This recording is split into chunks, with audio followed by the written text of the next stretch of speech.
Hello, good afternoon. सगळ्यांना माझा आवाज ऐकायला येतो आहे का? हॅलो, सगळ्यांना माझा आवाज ऐकायला येतो आहे का? ओके, आपण स्टार्ट करूया. आज आपण नवीन टॉपिक सुरू करणार आहोत, इश्यू ऑफ डिबेंचर्स. मी तुम्हाला नोट्स पाठवलेले आहेत, तर आपण स्टार्ट करूया. तर मी स्क्रीन शेअर करतो.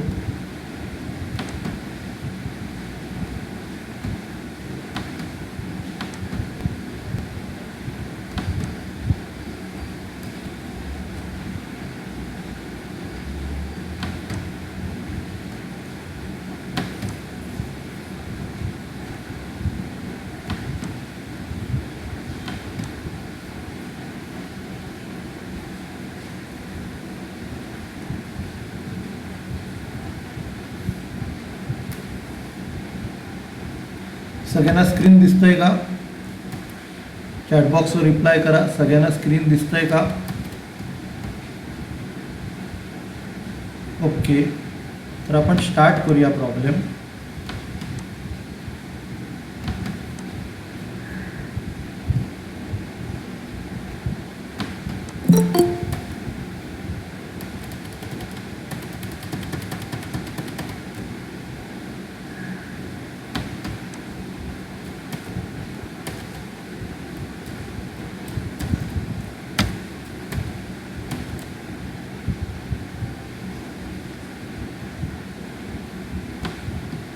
ओके, तर मी स्टार्ट करतो.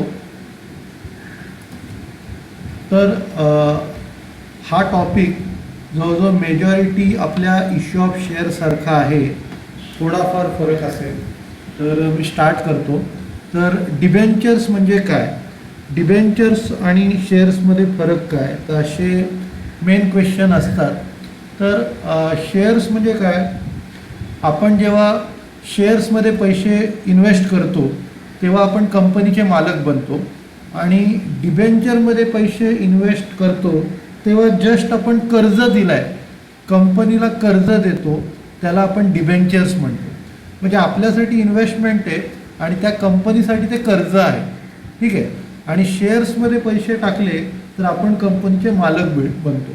शेअर होल्डर्स हे कंपनीचे मालक असतात, आणि debenture holders are loan creditors, म्हणजे ते लोन देतात.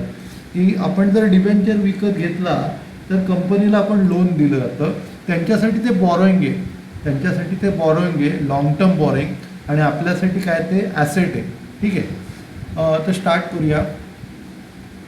आता इथे पहिलं फीचर्स आपण घेऊया, त्याच्यानंतर डिस्टिंग्विश बिटवीन आणि त्याचे जे टाईप्स आहेत त्याचं मी तुम्हाला रेकॉर्डिंग पाठवणार आहे. ते तुम्हाला माहिती आहे, 12वीला तुमचं झालेलं आहे, तर त्याचं मी तुम्हाला रेकॉर्डिंग जाईल. आपण फीचर्स ऑफ डिबेंचर्सपासून स्टार्ट करूया. तर डिबेंचर्स म्हणजे काय, तर debentures it is a document which evidence a loan made to a company. की ते एक डॉक्युमेंट आहे की जे कसलं डॉक्युमेंट आहे, जे सिद्ध करतं की आपण कंपनीला लोन दिलेलं आहे. आपण कंपनीला लोन देतो, कंपनीचं लोन आहे आणि आपली इन्व्हेस्टमेंट आहे, आपली इन्व्हेस्टमेंट आणि कंपनीचं लोन. आलं लक्षात? त्याच्यानंतर पुढचा point, it is a fix bearing interest where interest falls due on specified date. तर याची इंटरेस्ट पे करायची तारीख ठराविक दिवशी येत असते, आणि आपल्याला त्याचा रेट असतो तो तेवढाच असतो, जो बदलत नाही. जर समजा 12% असेल तर 12, 9% असेल तर 9, 10% असेल तर 10. जे काय व्याजदर ठरलेला आहे त्या ठरलेल्या व्याजदरांनी डिबेंचर होल्डरना व्याज मिळतं. पुढे, interest is payable at a pre determined fix rate regardless of the level of the profit. म्हणजे जो काय रेट ठरला गेला आहे त्या रेटने आपल्याला इंटरेस्ट पे करायला लागतं. तर तिकडे कसं आहे, प्रॉफिट हो किंवा नाही होऊ दे, आपल्याला इंटरेस्ट हे पे करावंच लागतं. जसं शेअर्सच्या बाबतीत असेल, इक्विटी शेअर्सच्या बाबतीत असेल, तर कंपनीला प्रॉफिट झाला तरच डिव्हिडंड पे करायला लागतो, नाही तर पे करू शकत नाही. तसं इकडे पण जरी इंटरेस्ट मिळाला तरी पे करायचा, इंटरेस्ट नाही मिळाला तरी पे करायचा, असं हे डिबेंचर्सचं आहे. ठीक आहे. त्याच्यानंतर the original sum is repaid at a specified future date, म्हणजे एक पर्टिक्युलर डेट ठरवली जाते की या दिवशी आपण डिबेंचर होल्डरचे पैसे देऊन टाकायचे. त्याच्यानंतर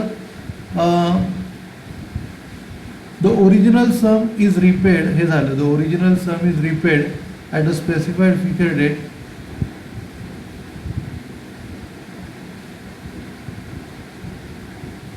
तर आता ओरिजिनल सम आपण त्याच्या ड्यू डेटला पे करतो आणि it is converted into shares or other debentures. म्हणजे याच्यात काय म्हटलेलं आहे की जे पैसे इन्व्हेस्ट करतात ते आपण त्याची ड्यू डेट जेव्हा असते तेव्हा ते आपण पे करतो आणि शिवाय त्याचं कन्व्हर्शन शेअर्स किंवा दुसऱ्या डिबेंचर्समध्ये, दुसऱ्या नवीन डिबेंचर्समध्ये त्याचं कन्व्हर्शन करता येतं. त्याच्यानंतर it may or may not create a charge on the asset of the company as a security. म्हणजे सेक्युरिटी म्हणजे काय, कंपनी स्वतःची प्रॉपर्टी गहाण ठेवते आणि आपल्याकडनं कर्ज घेते. तर आता तसं ती आपल्याकडे गहाण पण ठेवू शकते किंवा गहाण ठेवूही नाही शकत. त्याला सेक्युअर्ड आणि अनसेक्युअर्ड डिबेंचर म्हणतात. आपण ते टाईप ऑफ डिबेंचर्समध्ये शिकणार आहोत. तर ते कुठलंही ॲसेट त्यांचं गहाण ठेवू पण शकतं आणि ठेवू नाहीही शकत. त्याच्यानंतर it can be generally It can generally be bought or sold through the stock exchange at a price above or below its face value. तर जसं शेअर्स आपण शेअर मार्केटमध्ये परचेस करू शकतो, सेल करू शकतो, तसं डिबेंचरही आपण परचेसही करू शकतो आणि सेलही करू शकतो. ठीक आहे. तर हा पॉईंट आपला झाला. आपण दुसरा आणि तिसरा त्याचा मी तुम्हाला व्हिडिओ पाठवीन. टाईप्स ऑफ डिबेंचर्स आणि डिस्टिंग्विश बिटवीनचा मी तुम्हाला व्हिडिओ पाठवीन. आता आपण काय करूया, पहिला प्रॉब्लेम आपण सॉल्व करायला घेऊया.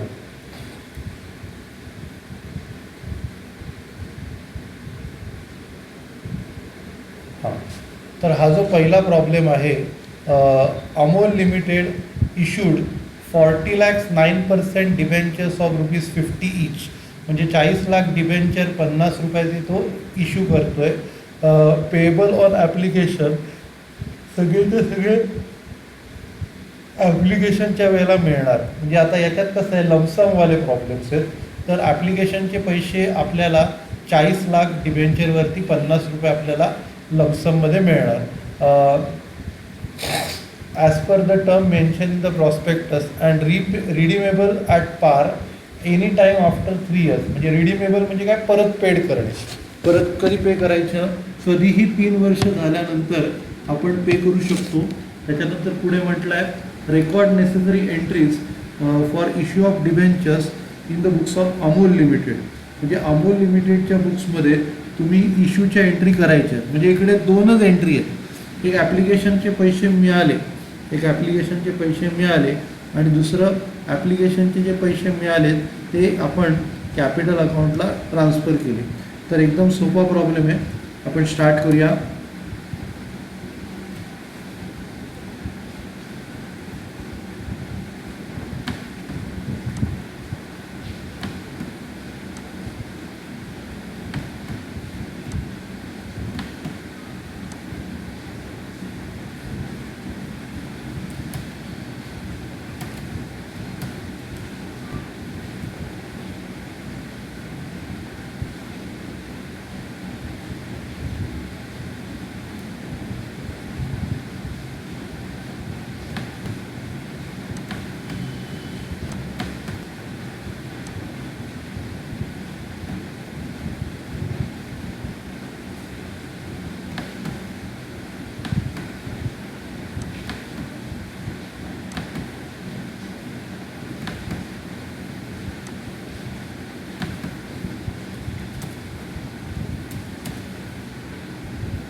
सगळ्यांना एक्सेलचं स्क्रीन दिसतंय?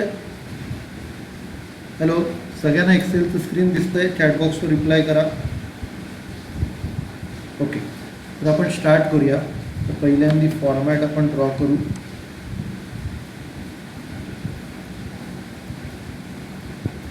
हा पहिला प्रॉब्लेम आहे आपल्या नोट्सचा.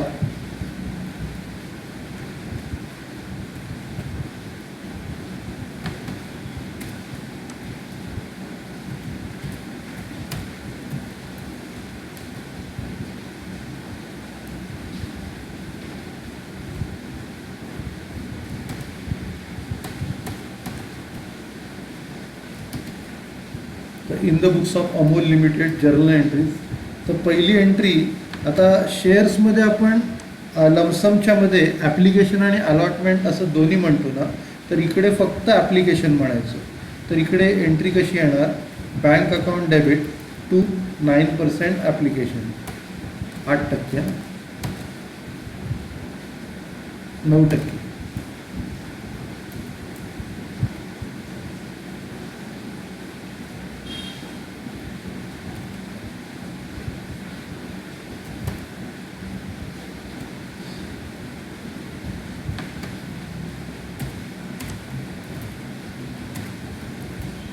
Bank account debit to 9% debenture application, 40 lakh × 50.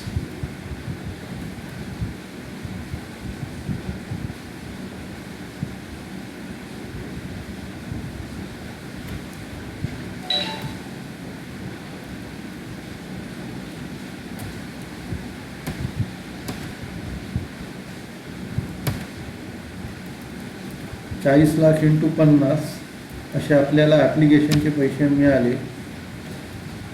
ते आता आपण डिबेंचरला ट्रान्सफर करायचे.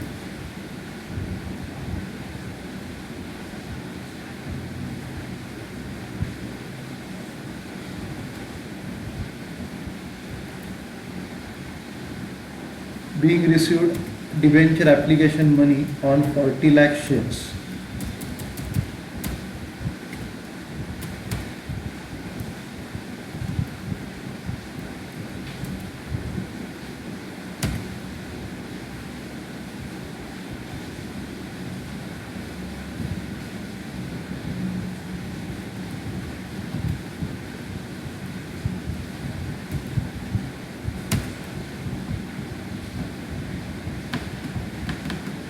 ओके, तर bank account debit to 9% debenture 40 lakh × 50 एवढे आपल्याला डिबेंचरचे ॲप्लिकेशनचे पैसे मिळाले. आता ते पैसे आपण डिबेंचर अकाउंटला ट्रान्सफर करायचे. 9% डिबेंचर ॲप्लिकेशन टू 9% डिबेंचर्स. तर ते 10 लाख × 100 म्हणजे 10 कोटी अमाऊंट आहे. ती 10 कोटी आपण bank account debit to debenture application 40 lakh × 50, 40 lakh × 50 म्हणजे ती 20 कोटी अमाऊंट आहे. तर ते 20 कोटी जे मिळालेत ते आपण काय केले, डिबेंचरला ट्रान्सफर केले.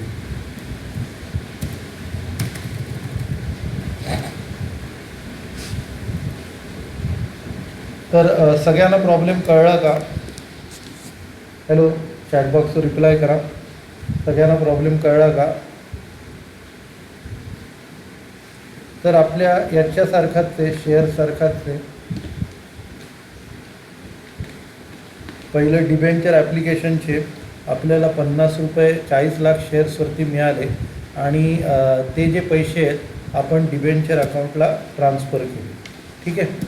आता आपण काय करणार आहोत, दुसरा तिसरा त्याचा मी तुम्हाला व्हिडिओ पाठवणार आहे, दुसऱ्या तिसऱ्याचा. नंतर चौथा होमवर्क आहे, पाचव्याचा पण व्हिडिओ पाठवेन मी, 5व्याचा व्हिडिओ पाठवीन. 6वा होमवर्क आहे, 7व्याचा व्हिडिओ पाठवीन. 8वा होमवर्क आहे.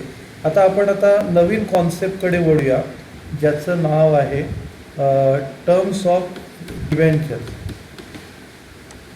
Terms of issue of debenture हा आपला कॉन्सेप्ट आहे.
ओके, सगळ्यांना PDF स्क्रीन दिसतंय? चॅटबॉक्सवर रिप्लाय करा. सगळ्यांना PDF स्क्रीन दिसतंय? ओके.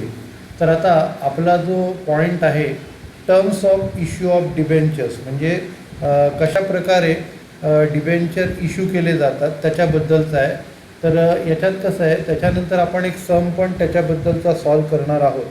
तर डिबेंचर कशा प्रकारे इश्यू केले जातात, तर इश्यूबरोबर आपण रिडम्शन म्हणजे त्याची परतफेड करणे हे पण त्याच्यात इन्क्लुडेड आहे.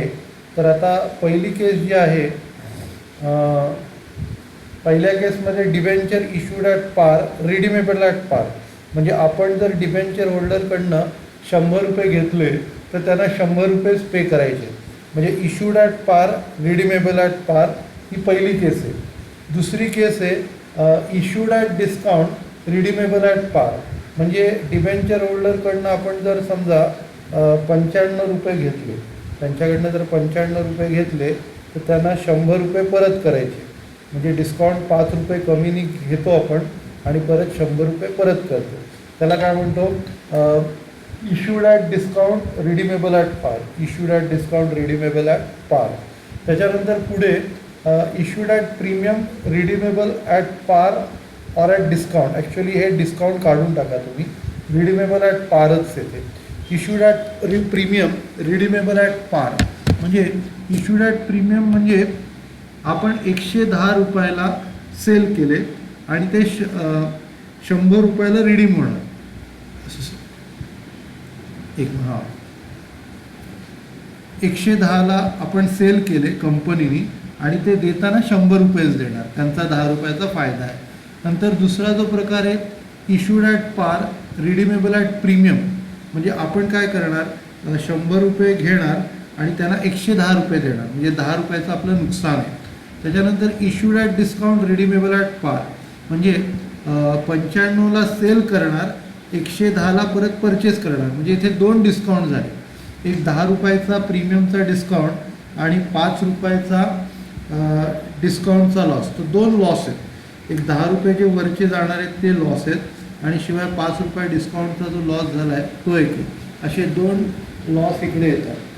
नंतर debenture issued at premium, redeemable at premium, म्हणजे आपण त्यांच्याकडनं 105 रुपये घेणार आणि देताना 110 देणार, घेताना किती घेणार, 105, देताना 110 घेणार. तर अशा प्रकारचे हे केसेस आहेत टर्म्स. आणि डिबेंचर आपण रिडीम डिस्काउंटला करत नाही, आयदर रिडम्शन म्हणजे परतफेड करताना आयदर पार देतो, म्हणजे त्यांनी जेवढे गुंतवले तेवढे देतो, किंवा त्याच्यापेक्षा जास्त देतो. तर जेवढे गुंतवले तेवढेच दिले तर त्याला काय म्हणतो आपण, पार, आणि त्याच्यापेक्षा जर जास्त दिले तर प्रीमियम, कमी द्यायचा संबंध देत नाही. ठीक आहे. तर आता याचा आपण एक सम बघूया, म्हणजे तुम्हाला हा पूर्ण कॉन्सेप्ट व्यवस्थित कळेल. तर सम जो आहे,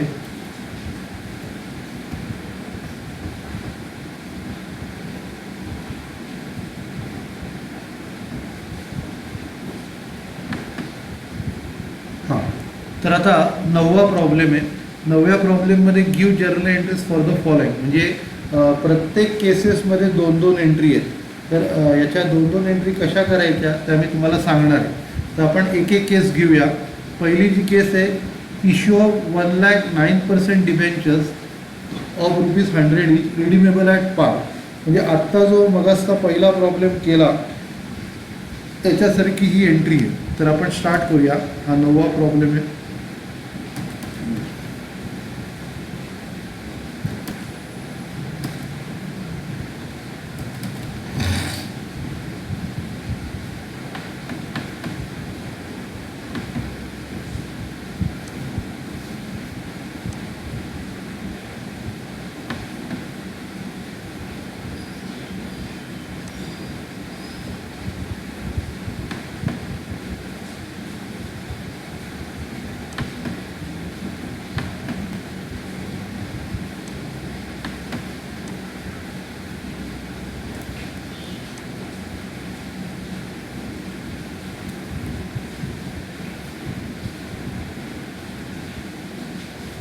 ओके, सगळ्यांना एक्सेलचं स्क्रीन दिसतंय का? चॅटबॉक्सवर लिहा. हॅलो. सगळे जागेत का झोपले? हॅलो. ओके, तर आपण स्टार्ट करूया.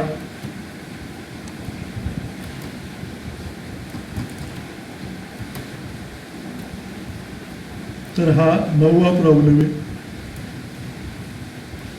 8वा.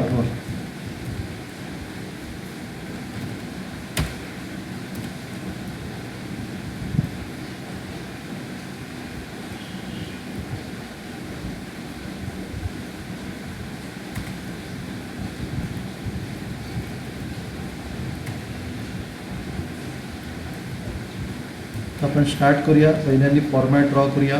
In the books of dash journal entries.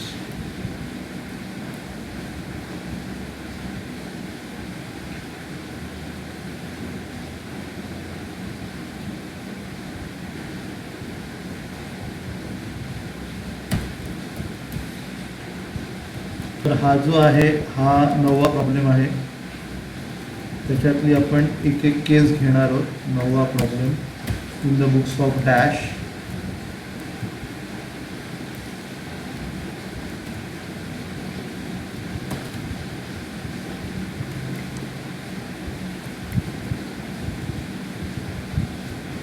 In the books of dash journal entries. तर पहिली एंट्री वरच्या प्रमाणेच आहे, कारण ते कसं आहे, issued at par, redeemable at par. म्हणजे घेणार पण 100 रुपयाचा आणि मेंटेन पण करणार 100 रुपयेच. तर issue at par, redeemable at par, म्हणजे जेवढे घेतले तेवढेच आपल्याला द्यायचे.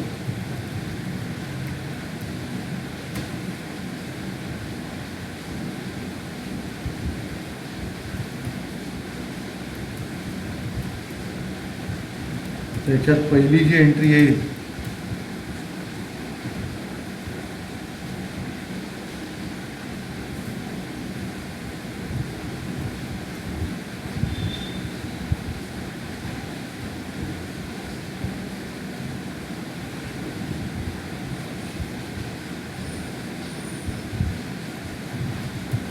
तर पहिल्यांदा डिबेंचर ॲप्लिकेशनचे पैसे आपल्याला मिळालेले आहेत. 1,00,000 डिबेंचरवरती 100 रुपये मिळाले.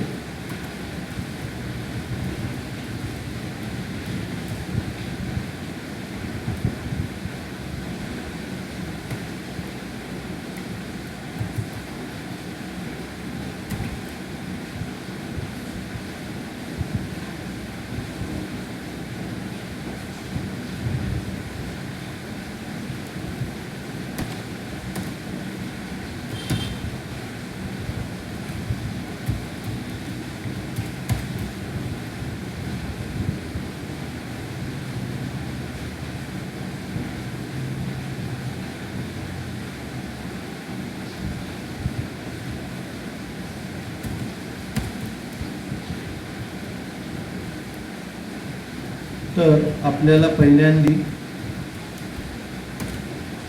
1,00,000 शेअर्सचे 100 रुपये मिळालेले आहेत.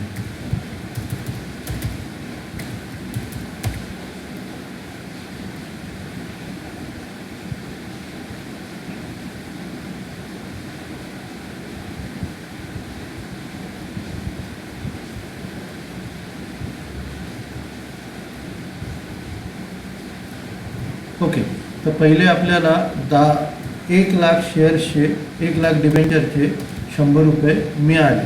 ठीक आहे. आता पुढची एंट्री हीच येणार.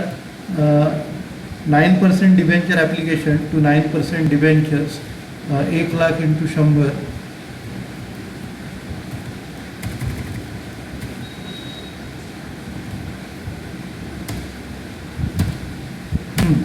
तो bank account debit to 9% debenture, पहिली एंट्री.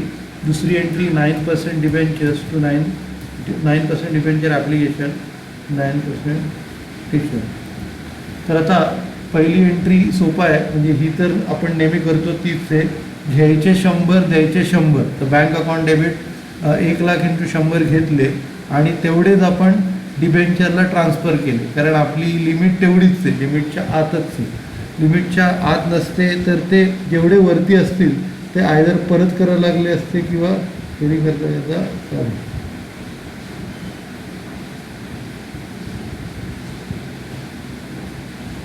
तर ही केस झाली. सगळ्यांना कळली का ही केस?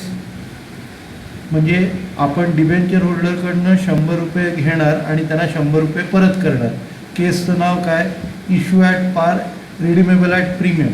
सगळ्यांना कळलं? Hello, okay. तर पहिली केस झाली आपली फर्स्ट ए आणि फर्स्ट बी.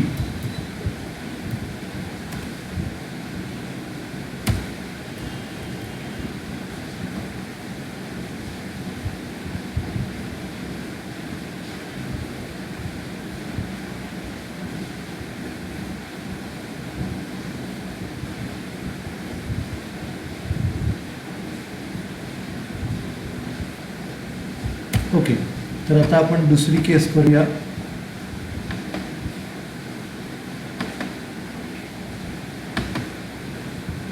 तर दुसरी जी केस आहे ती आहे इश्यू ऑफ ₹1,00,000, 9% डिबेंचर्स ऑफ ₹100 इच.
आपल्याला मिळाले आणि ते डिबेंचर अकाउंटला आपण ट्रान्सफर केले. आता दुसरी केस जी आहे, दुसरी केस आपल्याला 1,00,000चे डिबेंचर प्रीमियम 5% मिळणार. म्हणजे आपल्याला 1,000 डिबेंचर 105 रुपयाला मिळणार. 100 रुपयाचा एक डिबेंचर आहे आणि 5% जास्त मिळणार, म्हणजे 105 रुपये मिळणार. तर आता ही दुसरी केस आपण करूया. 105 मिळणार आणि 100च द्यायचे, म्हणजे issued at premium, redeemable at par. दुसरी case issued at premium, redeemable at par. दुसरी केस. आता आपल्याला इकडे मिळाले 1000 × 105 मिळाले. 1000 × 105 आपल्याला मिळाले. ठीक आहे. आता 1000 × 105 मिळाल्यानंतर आपण काय करणार? इथे 1000 × 105 डिबेंचर ॲप्लिकेशन अकाउंट डेबिट, आणि इथे आपण काय करणार? 9% डिबेंचर हे 1000 × 100च घेणार, कारण तिथे फेस व्हॅल्यू येणार. 9% डिबेंचर्सला काय येणार? फेस व्हॅल्यू येणार. तर इकडे 1000 × 100च घेणार आणि 5 इकडे एक क्रेडिट आपण रेकॉर्ड करणार. तर इथे काय लिहिणार? To securities premium.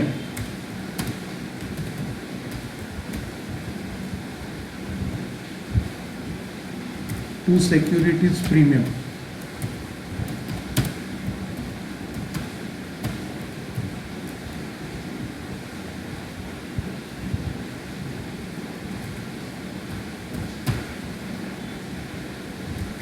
तर हे 1000 × 100 आणि 1000 × 5.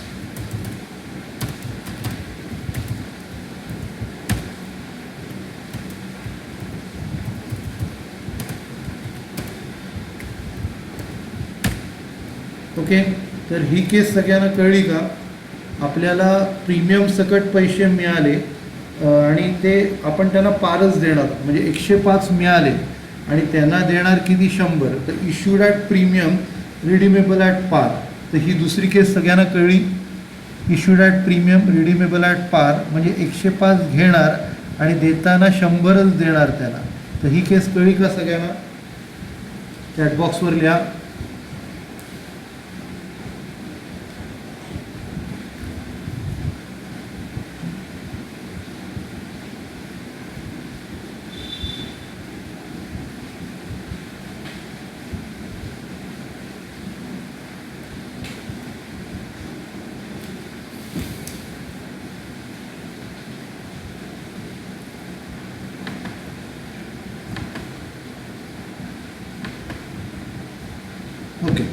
तर आता या 2 केस झाल्या. आता तिसरी केस जी आहे, issue of 1,09% debentures of 100 each at a discount of 5% repayable at पार.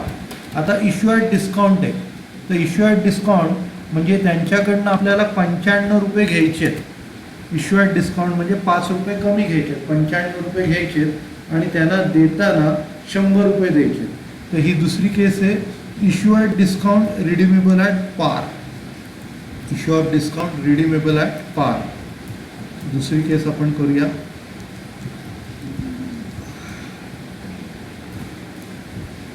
तर इथे 5% म्हणजे 5 रुपये कमी घेणार. तर पहिली जी एंट्री आहे, bank account debit to debenture application, ती 1000 × 95 येणार. 1000 × 95.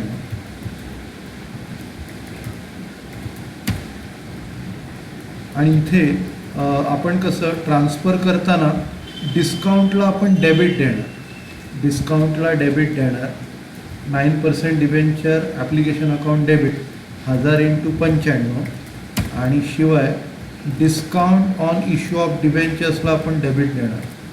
Discount on issue of debenture त्यांना पण आपण डेबिट देणार.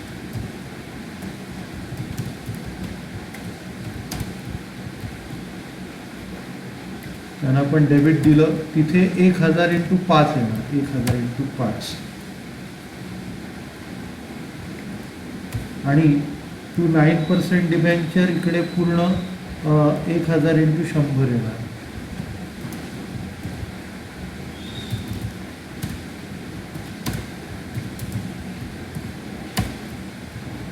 तर इकडे 1000 × 95 आपल्याला मिळाले, ते आपण आता डिबेंचरला ट्रान्सफर करणार. 95,000 रुपये पेडअप व्हॅल्यू आणि 1000 × 5चा डिस्काउंट, टोटल इकडे 1000 × 100 होणार. तर ही दुसरी एंट्री सगळ्यांना कळली. आपल्याला 95 रुपये मिळाले, इश्यूड ॲट डिस्काउंट 5 रुपये कमी मिळाले आणि रिडीमेबल ॲट पार म्हणजे त्याला 100 रुपये देणार. तर ही एंट्री सगळ्यांना कळली का? चॅटबॉक्सवर लिहा.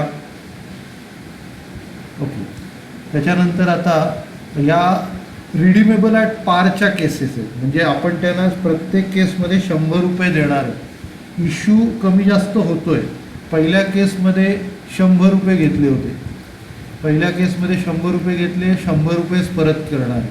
त्याच्यानंतर दुसऱ्या केसमध्ये 105 घेतले आणि 100 देणार आहे, म्हणजे issued at premium redeemable at पार. आणि तिसऱ्या केसमध्ये इश्यूड ॲट डिस्काउंट म्हणजे कमी घेतले होते, पार देणार आहोत, म्हणजे 95 घेऊन 100 देणार आहोत. ठीक आहे. तर आता या रिडीमेबल ॲट पारच्या केसेस संपल्या. आता रिडीमेबल ॲट प्रीमियम.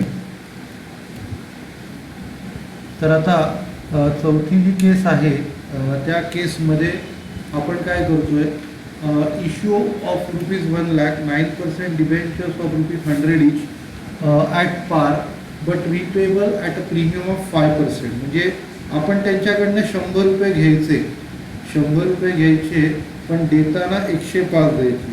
देताना किती द्यायचे? जास्त द्यायचे, 105. आता जे वरचे 5 रुपये आपण त्यांना देणार आहोत ना, ते लॉस आहे. वरचे 5 रुपये आपण त्यांना जे एक्स्ट्रा देणार आहोत, तो काय कंपनीचा लॉस आहे, तर तो आपल्याला लॉस म्हणून डेबिट द्यावा लागतो. म्हणजे इकडे पहिली एंट्री तीच राहणार, bank account debit to debenture 1000 × 100 ती तीच राहणार. दुसरी एंट्रीमध्ये थोडासा फरक असेल. तर ही चौथी केस आपण करूया.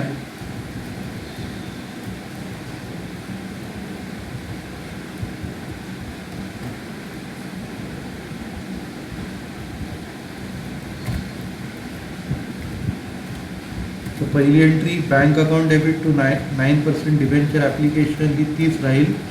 दुसरी जी एंट्री आहे त्याच्यात आपल्याला काय करायला लागेल, जेव्हा आपण डेबिट देऊ तेव्हा आपल्याला 9% डिबेंचर ॲप्लिकेशनच्या बरोबर आपल्याला तिकडे लॉस ऑन इश्यू ऑफ डिबेंचरला पण डेबिट द्यावं लागणार.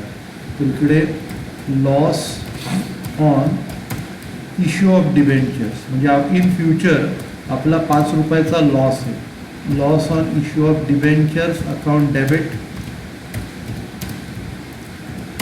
इथे येणार 1000 इंटू 5, 1000 इंटू 5, 5000चा आपला लॉस आहे. तर इकडे 1000 इंटू 5ला आपण डेबिट देणार.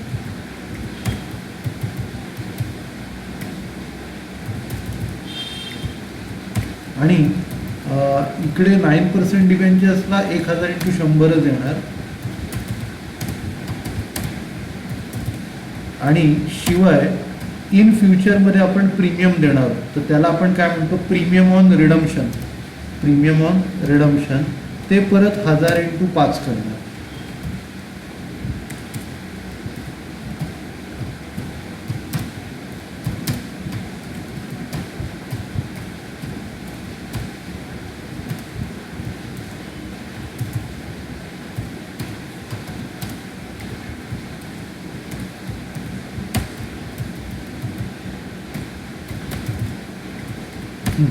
तर आपलं 9% डिबेंचर ॲप्लिकेशन आहे, हे कोइन्साइड करतं 9% डिबेंचर्सशी. आणि हे जे loss on issue of debentures आहे हे कोइन्साइड करतं प्रीमियम ऑन रिडम्शनच्या बरोबर. हे आलं का लक्षात सगळ्यांना? ही केस समजली. पहिली एंट्री तीच आहे. दुसरी एंट्री जेव्हा करतो तेव्हा डेबिटला loss on issue of debentures लिहितो, loss on issue of debentures, कारण इन फ्युचर आपला 5 रुपयाचा लॉस आहे आणि त्याला कोइन्साइड करतो प्रीमियम ऑन रिडम्शननी. प्रीमियम ऑन रिडम्शन आणि loss on issue of debenture यांच्या व्हॅल्यू सेम आहेत. सगळ्यांना ही केस कळली का?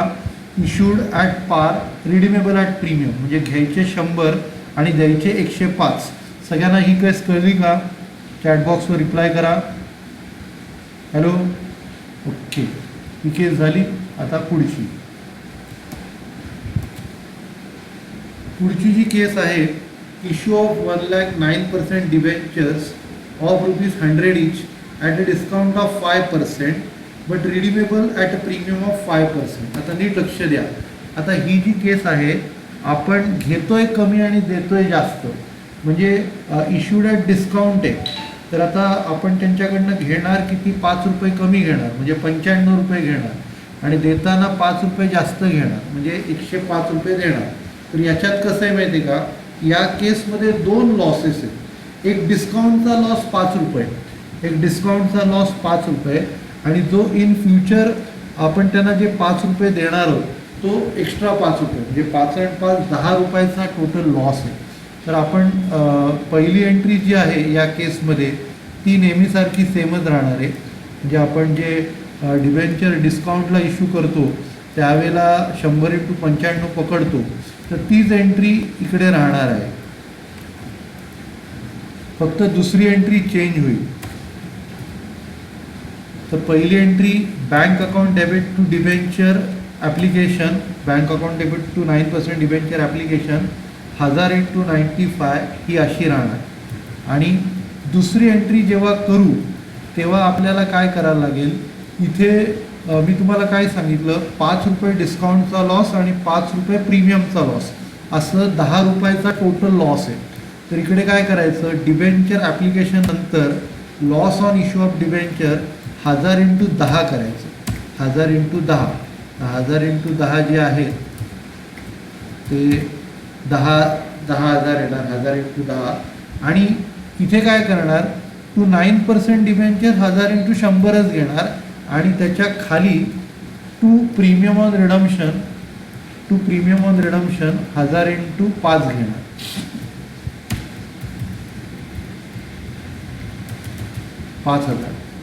म्हणजे याच्यात काय झालं, आपण जे 95,000 रुपये मिळाले 9% डिबेंचर ॲप्लिकेशन अकाउंट डेबिट 95,000, हे जे मिळालेत ना, हे पूर्णपणे 95,000 रुपये हे आपले कुठे जाणार, इकडे जाणार, डिबेंचर्सला जाणार.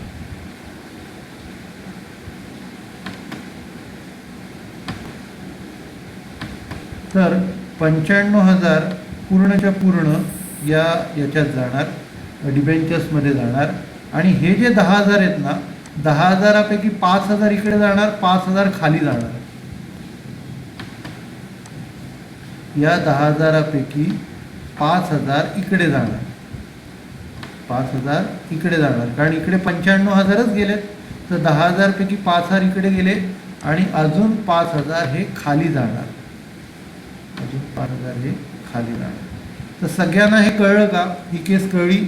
म्हणजे आपल्याला 95,000 मिळाले, 5 रुपये डिस्काउंटचा लॉस आणि 5 रुपये प्रीमियमचा लॉस, असे 2 लॉस झालेले आहेत. तर काय काय बुक्समध्ये ना हा लॉस 2 भागात डिवाईड करतात, तसंही चालतं. म्हणजे डिस्काउंट 5 रुपयाचा दाखवला जातो आणि लॉस पण 5 रुपयाला दाखवला जातो, किंवा सरसकट तुम्ही टोटल 10 रुपयाचा लॉस दाखवू शकता. तर ही केस सगळ्यांना कळली का? चॅटबॉक्सवर रिप्लाय करा. हॅलो, सगळे जागेत का झोपले? ओके, तर ही केस सगळ्यांना कळली. आता शेवटची केस, 5 केसेस झाल्या. आता शेवटची केस ती म्हणजे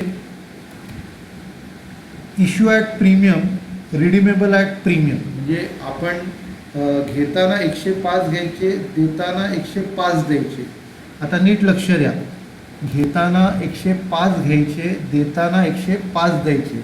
तर ऐका, आता कुणाला जर वाटत असेल की या केसमध्ये प्रॉफिट पण नाही लॉस पण नाही आहे, नीट लक्ष द्या, खूप महत्त्वाचा कॉन्सेप्ट आहे हा. आपण 105च घेतोय आणि 105च देतोय, तर त्याच्यात लॉस नाही असा नाही, याच्यातही लॉस आहे. आता बघा, आपण जे एक्स्ट्रा 5 रुपये घेतोय ना, तो 2 प्रकारचे प्रॉफिट आणि लॉस असतात. नीट लक्ष द्या. एक असतो कॅपिटल प्रॉफिट किंवा कॅपिटल लॉस, दुसरा रिव्हेन्यू लॉस किंवा capital profit capital loss, revenue profit किंवा रिव्हेन्यू लॉस, असे 2 प्रकारचे प्रॉफिट आणि लॉस असतात. आता कॅपिटल म्हणजे काय? लॉंग टर्मचा लॉस किंवा लॉंग टर्मचा प्रॉफिट. कॅपिटलचा अर्थ काय होतो? लॉंग टर्मचा प्रॉफिट किंवा लॉस. आणि रिव्हेन्यू म्हणजे काय? शॉर्ट टर्मचा प्रॉफिट किंवा लॉस. उदाहरणार्थ, कॅपिटल म्हणजे काय? आपण बरेच वर्षांनी एखादी ट्रान्झॅक्शन केली, आज परचेस केलं, 5 वर्षांनी सेल केले, आज परचेस केले, 5 वर्षांनी सेल केले, तर हा कुठला लॉस आहे किंवा प्रॉफिट आहे? लॉंग टर्म आहे. 1 वर्षापेक्षा जर जास्त असेल तर त्याला आपण काय म्हणणार? Long term. लॉंग टर्मला काय म्हणतो? कॅपिटल. लॉंग टर्मला काय म्हणतो? कॅपिटल. आणि 1 वर्षाच्या आत विकलं तर शॉर्ट टर्म, त्याला काय म्हणतो? रेव्हेन्यू. 1 वर्षाच्या आत विकलं तर त्याला काय म्हणतो? Short term revenue. तर नीट लक्ष द्या, आपण जे एक्स्ट्रा पैसे घेतोय तो शॉर्ट टर्म आहे. एक्स्ट्रा पैसे घेतो तो कुठला आहे? शॉर्ट टर्म आहे. तर तिकडे सिक्युरिटीज प्रीमियम येणार. तिथे काय येणार? सिक्युरिटीज प्रीमियम येणार. पण इन फ्युचर 1 वर्षाच्या पेक्षा जास्त टाईम आहे. अरे पॉवर गेली, तुम्हाला मी रेकॉर्डिंग पाठवीन. तर 1 वर्षाच्या पेक्षा जर जास्त असेल तर तो कॅपिटल लॉस आहे. तर इकडे कॅपिटल लॉस आहे, रिव्हेन्यू प्रॉफिट आहे. कॅपिटल लॉस, रिव्हेन्यू प्रॉफिट असं आहे. ठीक आहे, तर मी तुम्हाला एंट्री करून दाखवतो. एंट्री केली की तुम्हाला जास्त क्लिअर होईल ते.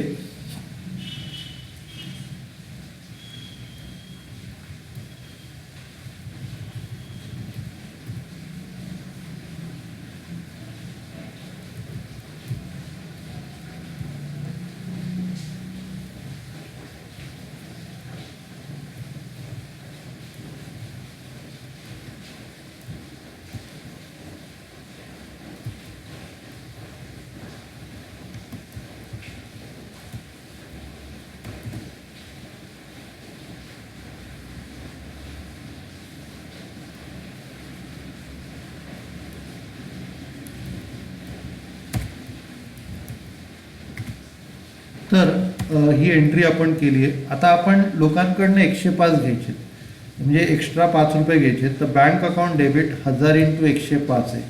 ते आपण डिबेंचर ॲप्लिकेशनला 1000 × 105 ट्रान्सफर करणार. आणि नंतर आता नीट लक्ष द्या, आता आपण नॉर्मली काय करतो, हे जे 1000 × 105 झालेलं आहे, हे 1000 × 105 आपण काय केलं आहे? 1000 × 105 जे आहे त्याचे आपण 2 भाग केले. एक 1000 × 100, 1000 × 100 1,00,000 हे डिबेंचरला टाकले आणि 1000 × 5 हे सिक्युरिटीज प्रीमियमला टाकले. आता इथे काय करायचं आहे? अजून एक डेबिट द्यायचं. जसं आपण चौथ्या केसेसमध्ये प्रीमियमचा जो लॉस आहे त्याला डेबिट दिलं होतं, तसं इकडे लॉस ऑन इश्यू ऑफ डिबेंचरला आपण डेबिट द्यायचं. तर इकडे loss on issue of debenture हा 5 रुपयाचा आपला लॉस आहे.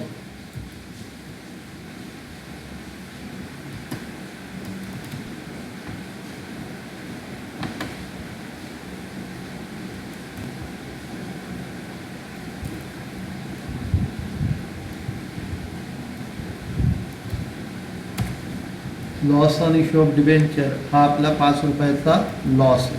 तर तो किती करायचा? 1000 × 5, 1000 × 5चा आपला लॉस आहे. ठीक आहे. आणि इथे परत क्रेडिट येणार to premium on redemption. Okay. Power जरा गेली आहे. तुम्हाला जर कळलं नाही तर तुम्ही मला पुढच्या लेक्चरला विचारा.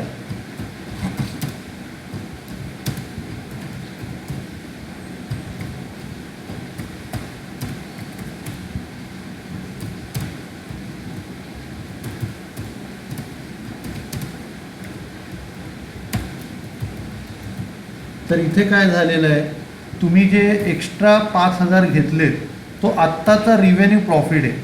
हा जो सिक्युरिटीज प्रीमियम आहे हा काय तुमचा रेव्हेन्यू प्रॉफिट आहे.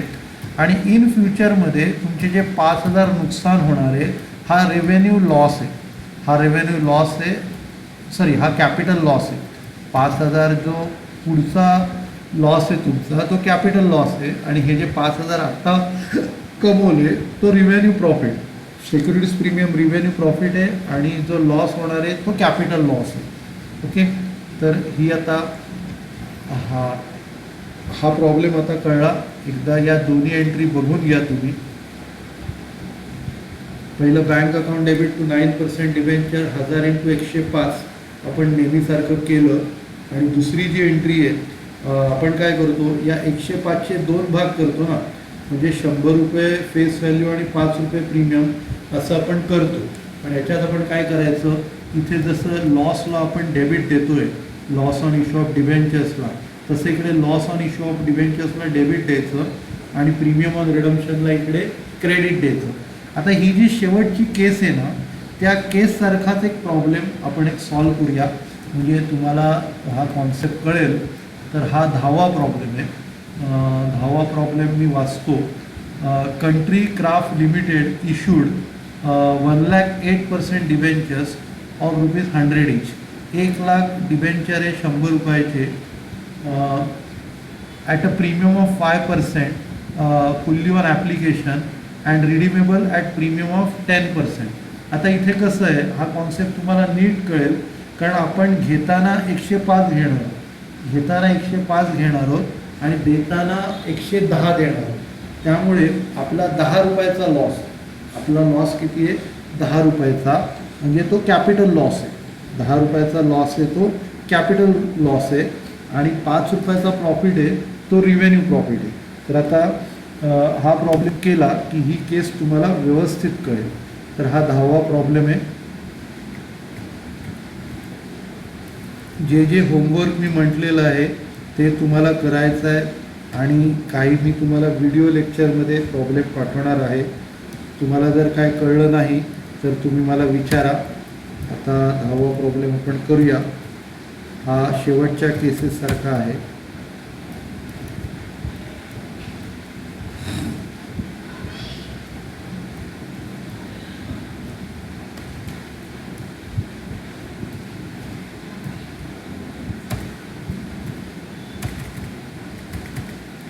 पहिली जी एंट्री आहे बँक अकाउंट डेबिट टू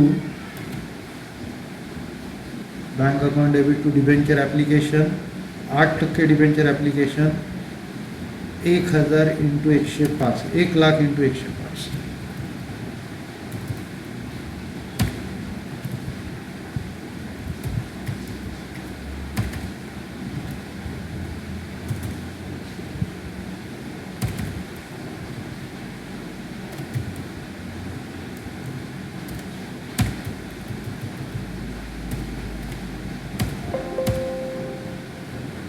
तर इकडे आपण काय केलं, bank account debit to 8% debenture application, इथे 1,00,000 × 105. आता त्याच्यापैकी आपण काय करणार आहोत, आपल्याला इन फ्युचर आपला 10 रुपयाचा लॉस होणार आहे. तर 1,00,000 × 105 इकडे मिळाले, ते आपण इथे डेबिटला घेतले. नंतर loss on issue of debenture हा 10 रुपयाचा होणार आहे.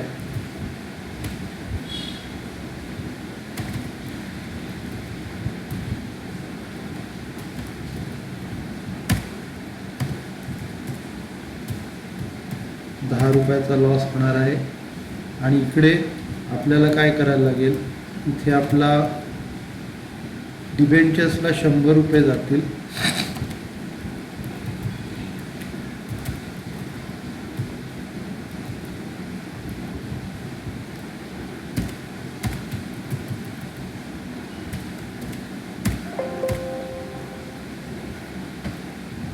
सिक्युरिटीज प्रीमियमला ₹5 येतील.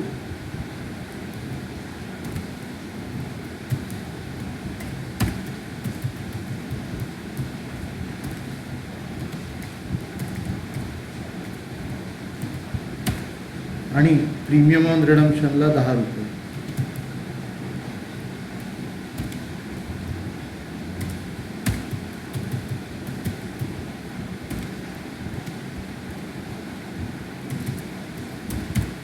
ठीक आहे.